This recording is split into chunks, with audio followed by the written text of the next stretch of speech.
پاکستان کے وزارت عظمیٰ لیاقت خان سے عمران خان تک۔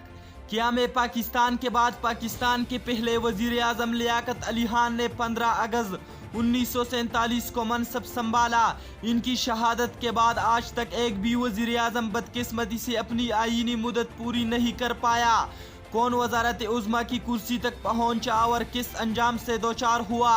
نواب لیاقت علی خان کو governor general of Pakistan Quaid Azam محمد علی جناح کی جانب سے 1947 میں پاکستان کا پہلا وزیر اعظم مقرر کیا گیا۔ انہیں 1951 میں ایک عوامی جلسے سے خطاب کے دوران لیاقت باغ راولپنڈی میں قتل کر دیا گیا اور ان کی جگہ خواجہ نظام الدین نے لی۔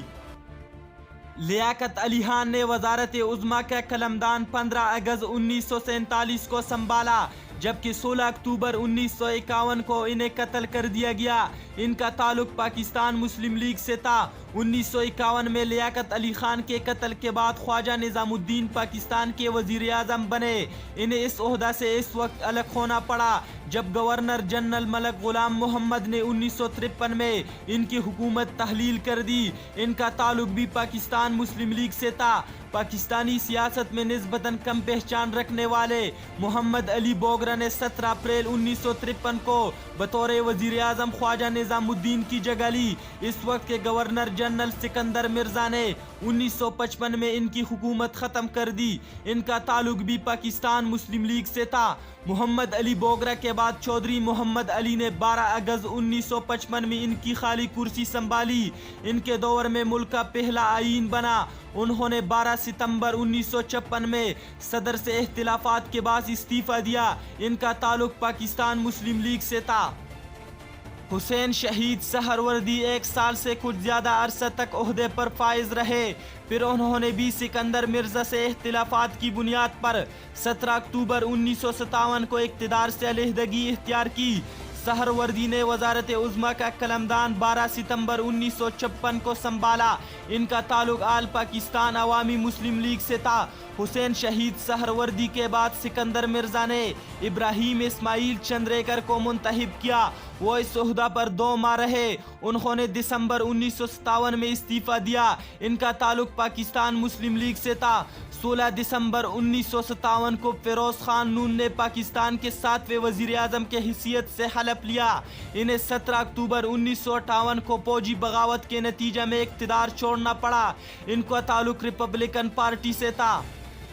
ذوالفقار علی بھٹو نے 1973 کے آئین کی منظوری کے بعد وزیر اعظم بننے کے لیے صدارت سے استعفیٰ دیا، جس کے تحت ملک کو وفاقی پارلیمانی جمہوریہ قرار دیا گیا تھا۔ انہیں 1977 میں جنرل محمد ضیاء الحق کے سرگردگی میں ہونے والے فوجی بغاوت کے باعث ہٹا دیا گیا۔ ذوالفقار علی بھٹو کا تعلق پاکستان پیپلز پارٹی سے تھا۔ محمد خان جونیجو 24 مارچ 1985 میں پاکستان کے بنا پارٹی انتخابات کے ذریعہ اس عہدے پر پہنچے۔ انہیں 8ویں ترمیم کا کلہاڑا چلا کر گھر بھیجا گیا۔ ان کا تعلق پاکستان مسلم لیگ سے تھا۔ بے نظیر بھٹو پاکستان کی پہلی خاتون تھی جو ایک بڑی جماعت کی سربراہ بھی تھی۔ 2 دسمبر 1988 میں وہ مسلم دنیا کی پہلی خاتون وزیر اعظم بنی۔ بے نظیر بھٹو کی حکومت کرپشن کی الزامات میں 6 اگست 1990 کو ختم کر دی گئی۔ ان کا تعلق پاکستان پیپلز پارٹی سے تھا۔ IJI کے پلیٹ فارم سے میاں محمد نواز شریف 1 نومبر 1990 کو پاکستان کے 12ویں وزیر اعظم منتخب ہوئے۔ صدر غلام اسحاق خان نے 8ویں ترمیم کے تحت ان کی حکومت ختم کی، جسے بعد میں عدالت عظمیٰ پاکستان نے کالعدم قرار دے کر انہیں بحال کیا۔